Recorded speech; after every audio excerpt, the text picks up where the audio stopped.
Good morning class. तो आज के सेशन में हम टाइम एंड वर्क से संबंधित प्रश्न को हल करेंगे।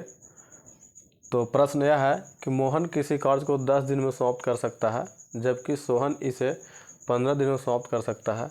तो दोनों मिलकर इस कार्य को कितने दिन में समाप्त करेंगे। तो दोस्त, प्रश्न हल करने से पहले हम इसे समझाने का प्रयास करते हैं। जैसे मोहन और सोहन, तो यहाँ पर लेते हम एग्जाम्पल लेते हैं। मान लिया जाए मेरे पास दो लड़का है ए और बी। तो ए एक दिन में 2 कार्य करता है, बी एक दिन में 1 कार्य करता है। तो यहाँ पर देख लिया जाए कि ए एक दिन में 2 कार्य कर रहा है, बी एक दिन में 1 कार्य कर रहा है। तो इन लोग का हम 10 दिन का कार्य निकाल कर देखते हैं कि 10 दिन दोनों कितना कितना कार्य करता है। तो ए एक दिन में 2 कार्य, तो 10 दिन में 20 कार्य। बी एक दिन में 1 कार्य, तो 10 दिन में 10 कार्य। यह हम कह सकते हैं कि जो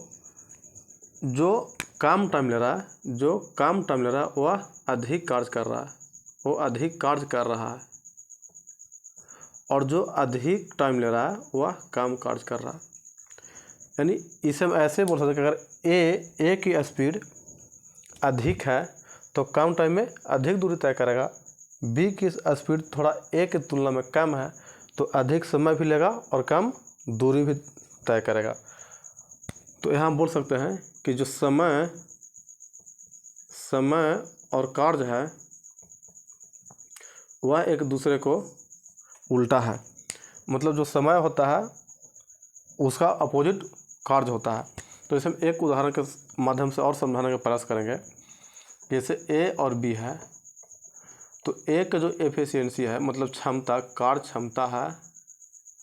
क्षमता है, मतलब ए की तुलना में दुगुना है कार्य क्षमता। मतलब बी 1 कार्य करता है जितना समय में, उतना ही समय में ए दुगुना कार्य कर देता है। तो आइए समय का देखते हैं हम, समय क्या लगता है। जैसे मान लिया जाए कि 2 पत्थर है,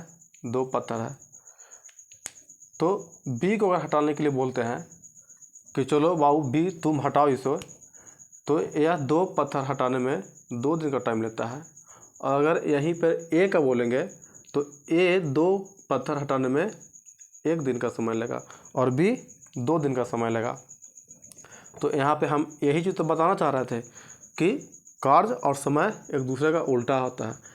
जैसे जितना समय में ए कार्य कर रहा था उतना ही समय में बी दूना कार्य कर दे रहा था उतना ही समय में। तो उतना ही समय जैसे समय उल्टा हो गया, तो यहाँ देखेंगे हम जैसे लिख सकते हैं यहाँ पे कि ए किसी कार्य को 15 दिन में कर रहा है और बी किसी कार्य को 20 दिन में कर रहा है। तो इसे लिख सकते हैं हम 1/15 1/20, यह कार्य हो गया। तो आइए अब प्रश्न की ओर आगे बढ़ते हैं, प्रश्न को हल करते हैं। तो मुझे विश्वास है कि आप लोग के समझ में आया होगा। तो जैसे देखते हैं, एम से मोहन कितना दिन करता है। मोहन एक कार्य को 10 दिन में करता है और सोहन करता है 15 दिन में करता है। तो इसे हम लिख सकते हैं कि एक दिन का कार्य यानी 1/10 और 1/15। तो यहाँ लिखेंगे हम मोहन प्लस सोहन बराबर 1/10 जोड़ 1/15। दोनों का एलसीएम लेंगे तो 30 हो गया। इसे भाग करेंगे 3 बार में, अब 3 से ऊपर से गुना करेंगे तो 3, इसे भाग करेंगे 15 दूना 30 और 2 में 1 से 2 यानी 5/30। तो यहाँ पे कट जाएगा 1/6। तो यह मोहन प्लस सोहन का कार्य आया 1/6। तो दिन कार्य का उल्टा होता है, यानी समय बराबर 6। इस प्रश्न को एक और अलग माध्यम से देखते हैं, हम समझाने का प्रयास करते हैं। जैसे ए मोहन प्लस सोहन है, मोहन और सोहन। तो मोहन कितना दिन में करता है, 10 दिन में करता है, 10 और सोहन 15 दिन में करता है। तो जैसे हम लेंगे दोस्त यहाँ 30, 10 और 15 का एलसीएम 30 हो गया। तो यह 30 काम करने में मोहन कितना दिन लगा, 3 दिन लगा।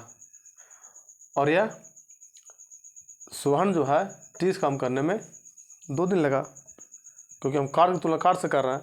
तो यहाँ देखेंगे हम कि 3 2 5 और 30, यानी एक दिन में 5 काम हो रहा है। तो 30 काम करने में कितना दिन लगेगा, यानी 30/5 यानी 6 दिन।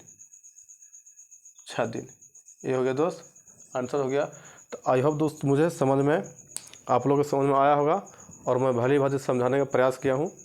तो इसी तरह के वीडियो को देखने के लिए हमारे चैनल को लाइक एंड सब्सक्राइब करें। जय हिंद।